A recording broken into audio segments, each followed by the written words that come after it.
actress Emilia Clarke stars as a very strong female character in the HBO series Game of Thrones, but she recently opened up about one of her most vulnerable moments. In the New Yorker magazine, she wrote about her experience suffering 2 brain aneurysms and the difficult recovery process.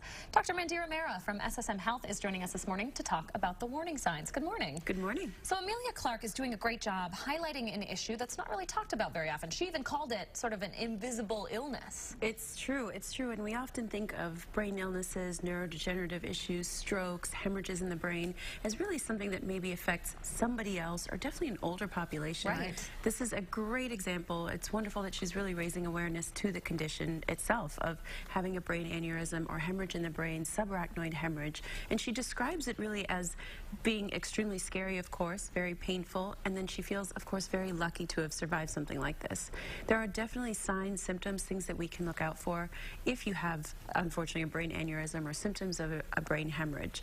Very scary things. So, for example, if you have a sudden severe headache, I don't mean just a run-of-the-mill, okay, I have a slight headache. I mean, drops you to your knees, hard to function, hard to speak through. Other symptoms like all of a sudden nausea, vomiting, vision changes, loss of consciousness, drooping eyelids. If you have any of these alarming symptoms, you could be having something like a brain aneurysm, like she did in her case twice, or a brain hemorrhage.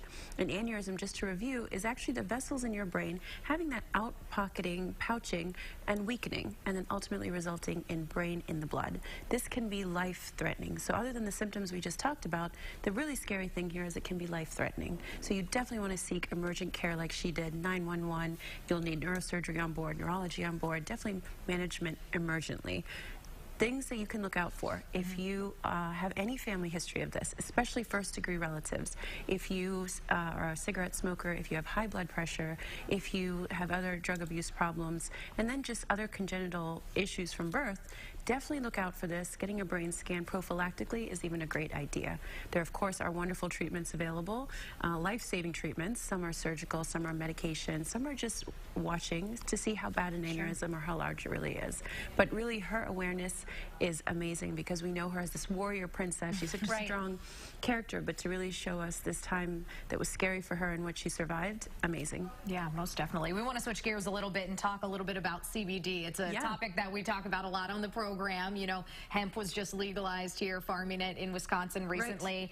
Right. And now the FDA is wondering how they should be looking at this substance. Can you kind of give your take on that in that conversation? I would say, first of all, it's probably the most confusing time possible because we have some laws that are saying, well, now this is legal, and then we have other laws saying not so legal. And then, of course, by state, it's variable. Right. And so the fact that we don't have one kind of across-the-board law makes it very confusing for not only a consumer, but also as a physician, and what's legal, what can you prescribe.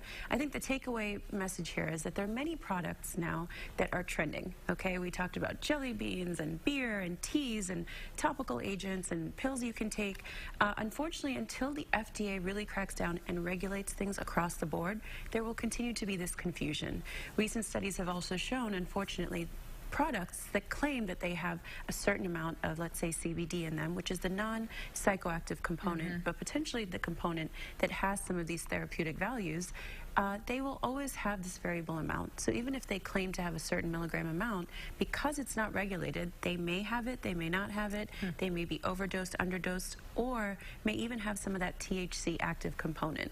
So the FDA getting involved would actually be a wonderful thing because it would help regulate it, would also help us say, what are the benefits? I think the FDA cracking down on the fact that they can't make unfair health claims is important.